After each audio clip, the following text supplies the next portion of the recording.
going, sports fans? Welcome back to Warrior Picks, heading into week 7 of the 2020 NFL season. So as you saw in the intro video, I went 4-1 in my picks last week, bringing my overall record to 22-8. So off to a pretty good start. Liking where I'm going, so hopefully I can keep it up. And then Marcus went 3-2, bringing his record to 19-11. So I gained a game on him. So hooray for that. Marcus, unfortunately, is not going to be joining us this week. We were getting things worked out, but just didn't work out last minute. Stuff came up, so we'll hope to get Marcus on next week over the phone, have him join us. But yeah, so heading into week 7, it was nice last week to not have any heart attack or stress for a Seahawks game. It's nice to have that bye week. Probably not going to be saying the same thing this week since our game was flexed to Sunday Night Football against the Cardinals. And the Seahawks and Cardinals always have great games, especially in prime time. And the Seahawks sure love their drama on Sunday night. So I'm going to have to get my heart ready for that one. So yeah, let's get into week 7's picks. We're going to start with probably the marquee matchup of the weekend, the Pittsburgh Steelers versus the Tennessee Titans. I am kind of shocked that this game did not get flexed in the Sunday night spot to replace the Buccaneers Raiders. Because, I mean, battle of undefeated here, 5-0 versus 5-0. For the Steelers, right now, they're just firing on all cylinders right now. Everything is working for them. On the offensive side of the ball, they have Chase Claypool's breaking out right now. Happy to see that. I was high on him coming in the draft. I was hoping the Seahawks could have gotten him. They had a chance, but they passed. So, oh well. I'm glad to see he's doing well, though. I am concerned about Juju. He hasn't really been doing much. He really hasn't been doing much since really his rookie season. So, kind of concerned there. Would like to see Juju bounce back and find that form again. Steelers offense has kind of become more of a dink and dunk offense than stretching the field like they used to, but they can still make those big plays on the field. As for their defense, it's been great all year. However, they're going to really face their first kind of challenge, having lost Devin Bush last week to torn ACL. So it'll be interesting to see how the defense responds there. I think they'll be fine. They'll be able to manage, but they're definitely going to miss Devin Bush. As for the Titans, just King Henry is just playing out of his mind right now. Derrick Henry, he cannot be stopped. It's like, how do you bring that guy down? Josh Norman certainly doesn't know how. He's still floating out in space after that stiff arm. And then you got A.J. Brown, who's had a bit of a resurgence here the last couple weeks after a stellar rookie season last year. He kind of disappeared in the playoffs a bit and had some injuries to start the season, but he's kind of coming back up the ranks now here. So look for A.J. Brown to continue that resurgence with Ryan Tannehill back there. He's been playing well too. And then the defense, there are some question marks in defense. The Titans have a solid defense. There are some question marks though, so I'm kind of going to be curious to see how their secondary will match up with the Steelers' passing attack. So that's where I'll have my eyes on for that one. But yeah, give me the Pittsburgh Steelers over the Tennessee Titans by 5. Okay, next game. The Buffalo Bills and the New York Jets. So the Bills, they're looking to bounce back. They have 2 straight losses. Granted, it's against the Titans and the Chiefs. But in those losses, they really did not look that great. So I'd be looking to see them bounce back, and especially Josh Allen bounce back. This is a perfect opportunity for Allen to kind of put his name back in the MVP discussion. Granted, it's against the Jets, but that's why it's a perfect opportunity. These are the kind of games you want to just bounce back and get those stats back up. And then I'll be looking for the defense. They've been kind of disappointing this year. The defense is better than they've showed. I know they're missing some guys who decided to opt out.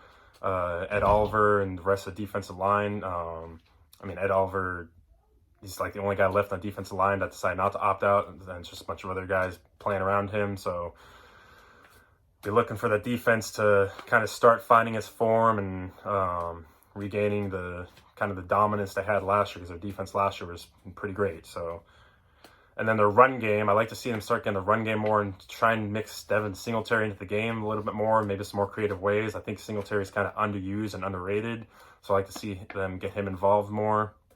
And as for the Jets, well, it's the Jets. There's nothing to say about them. They're just straight trash. And I would call them a dumpster fire, but that would be an insult to both dumpsters and fires. So yeah, give me the Buffalo Bills over the New York Jets by 17 in the lock of the week. On to the next game, the San Francisco 49ers versus the New England Patriots. So, real quick disclaimer in here.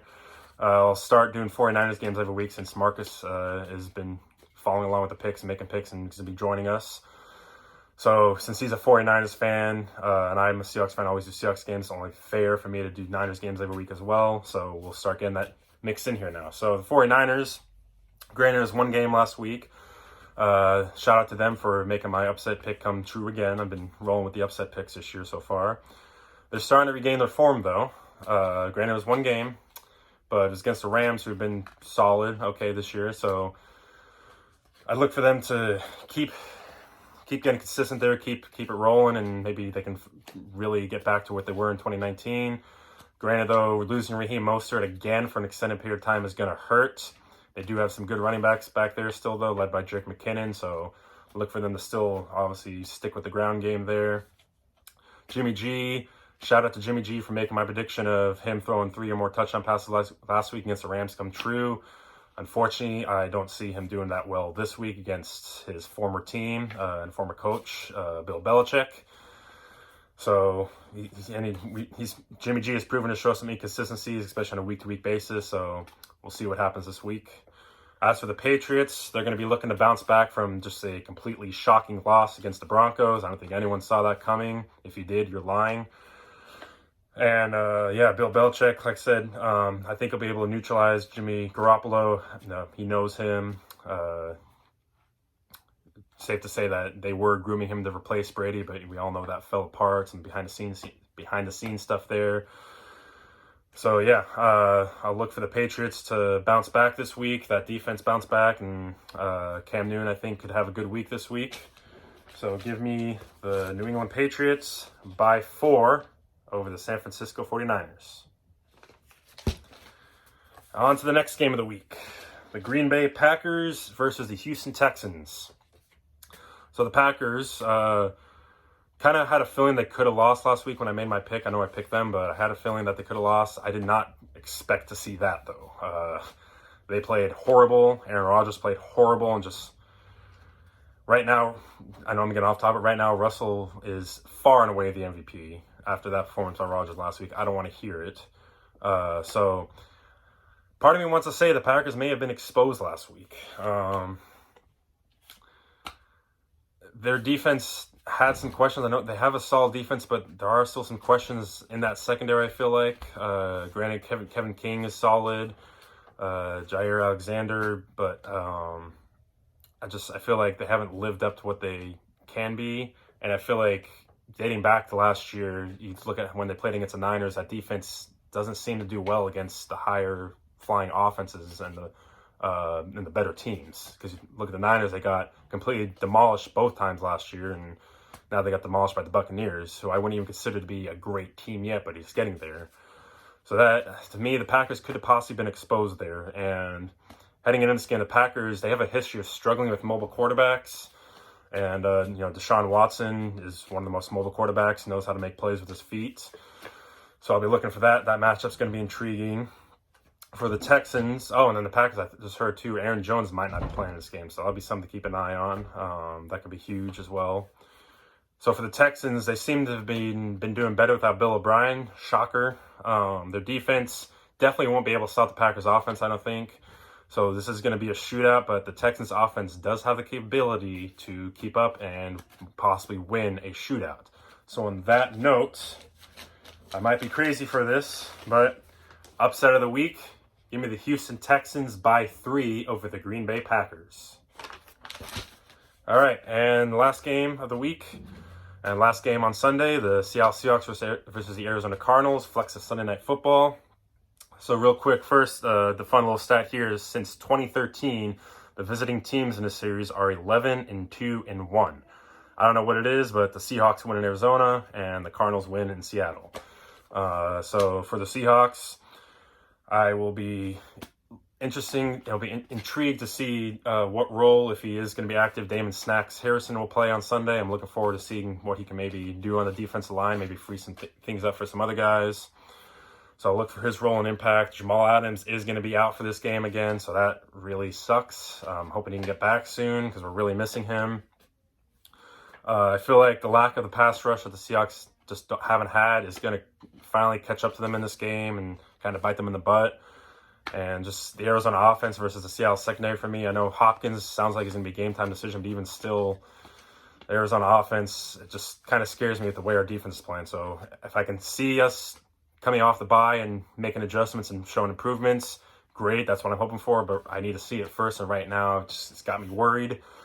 As for the Cardinals, their offense is rolling right now. I know they completely steamrolled a horrible Cowboys defense and team, but even still, like, they looked electric on Monday night, and they've been rolling the last couple games. Their defense, however, though, their defense is sus. So I think this is going to be another high-scoring shootout game. Their defense is Patrick Peterson's lost a step. Chandler Jones is out. Isaiah Simmons hasn't lived up to the hype. They have Budda Baker, obviously. I love Budda Baker, so I'll be looking for him to probably make some plays this weekend. Although hopefully not, but he's going to make plays. Budda always makes his plays when he needs to. And yeah, like I said, these teams win away. So usually it's the Seahawks win Arizona, Cardinals win in Seattle. I think maybe this year, 2020, things happen backwards. So I think maybe that'll flip this year. So with that, give me the Cardinals over the Seahawks by 2. That's right. It's the first time I'm picking against the Seahawks. I'm just not feeling good about this one. So going to have to roll with the Cardinals over the Seahawks in this one. I hope I am wrong on that one, though.